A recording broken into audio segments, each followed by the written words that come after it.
Hello, friends. This is Dave Hurwitz, executive editor at ClassicsToday.com, here with the greatest recordings ever. And today we're talking about Beethoven's third piano concerto in C minor, the only one of his concertos of any kind, actually. Well, there weren't that many other ones. In C minor, which was his personal minor key, the key in which he expressed some of his most powerful minorish sentiments. What else did he write that's in C minor? Well, the Pathetique Sonata, for example, the Fifth Symphony, for example, stuff like that. The pieces where he decided to really give the turmoil and angst and depth and profundity of his vision a workout.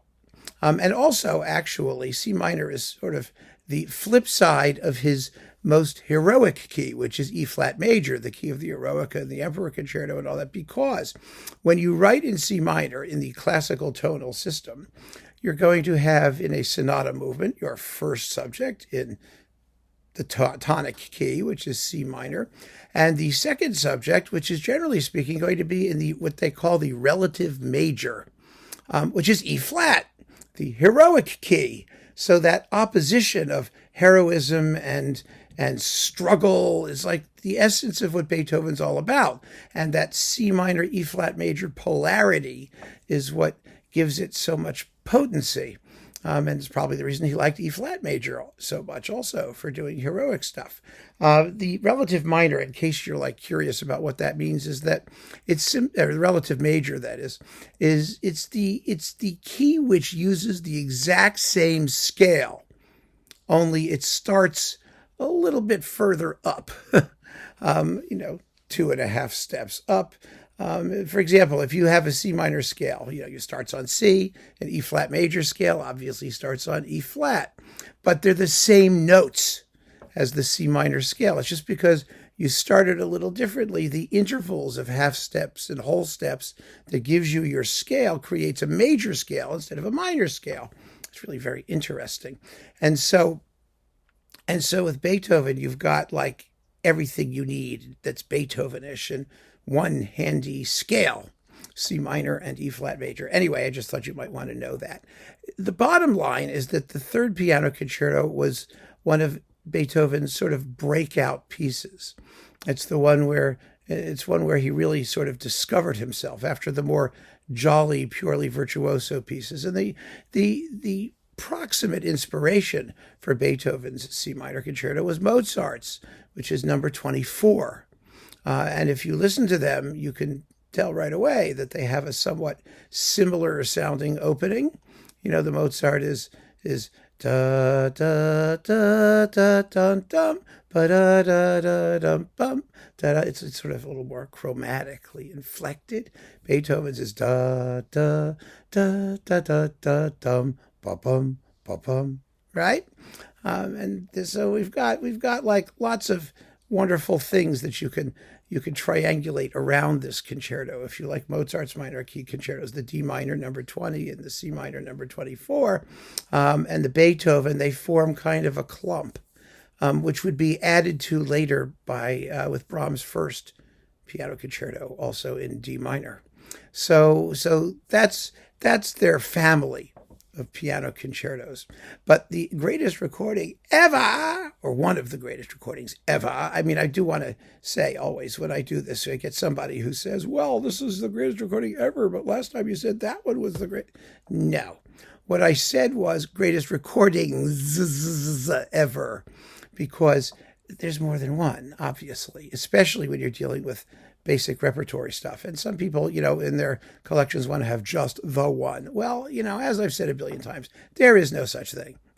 There is not. There is no definitive recording of anything. There is no last word on anything. And the whole concept of something being a classic is that it should be theoretically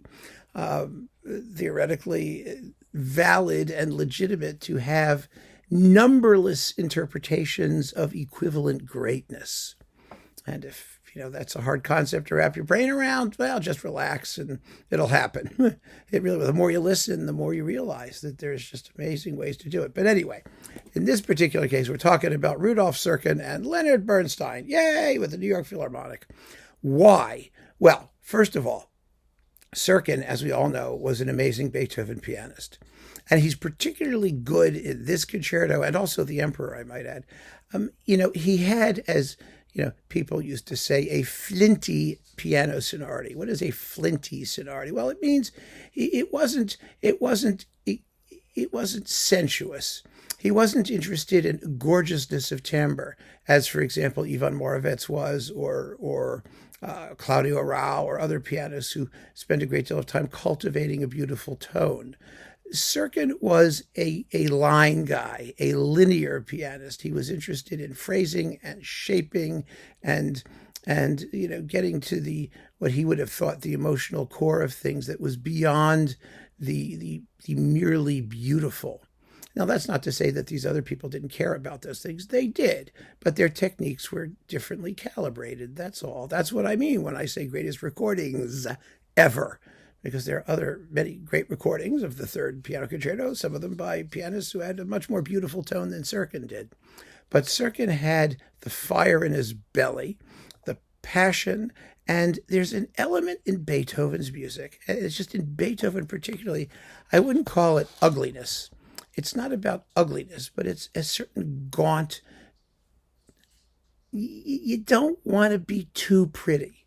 It's not really an issue so much in this concerto as it is in the Emperor, which can also sound just sort of jolly and rotund and not have, seem to have much, depth to it. I don't know. But there is a type of performance where by focusing on things like, long-term shaping and accents, and not worrying about sometimes having playing that sounds a little bit less than lovely, you feel that you might be getting more to the emotional core of music, which is about struggle, because struggle ain't always pretty, right? And that's true of the first movement here. Now, in the slow movement, the Largo, you can't be too beautiful. And Serkin knows how to be beautiful. He really does. And it's a very, very beautiful performance. It's a lovely performance of the Largo. It's a movement that can really die if you're not careful. And the finale, it goes from being guardedly zippy. It's happy, but it's back in the home key of C minor, but then it switches at the very end to the major key and gallops along in a sort of lighthearted way to the end. I have a very personal relationship to this piece because it's one of the first concertos I ever played timpani in. And the soloist, when I was doing this at the Johns Hopkins Symphony Orchestra, was Annie Darko, the French pianist who was a wonderful artist and really was a sport because this was like our second concert or something like that. I was like crazy that we were actually able to have a major international type soloist with our somewhat clunky student orchestra, and particularly me, because I was so fascinated watching her play the piano that I really didn't care what I did with the timpani. And it was kind of embarrassing. I wasn't playing the performance. I was just taking a couple rehearsals because the regular timpanist wasn't there. And, I was a utility percussionist. I just banged and crashed, other things, as appropriate. And we were doing other things, so I had other things to play. But boy, was she good. And boy, was it an experience playing this concerto with her. It really was. That's one of the difficult things, actually, in an orchestra when you have a wonderful soloist. You've got to, ignore them and pay attention to your own part, which is so not fair. So anyway, you've got Bernstein, who is a very, very fine Beethoven conductor. Who are we kidding? Really galvanizing the New York Philharmonic, and a performance where as Hindemith said about one of the movements in one of his string quartets, beauty of tone is beside the point. It's a rugged performance, rugged in a good sense. That is the points at which it doesn't sound smooth and polished are moments where the music should not be smooth and polished. It should be full of tension And that's what this performance has, at reasonable tempos, but just wonderful playing. And it's a gorgeous realization of this work, which is Beethoven's most turbulent and personally minor key concerto. So keep on listening, friends. Thanks for joining me, and take care.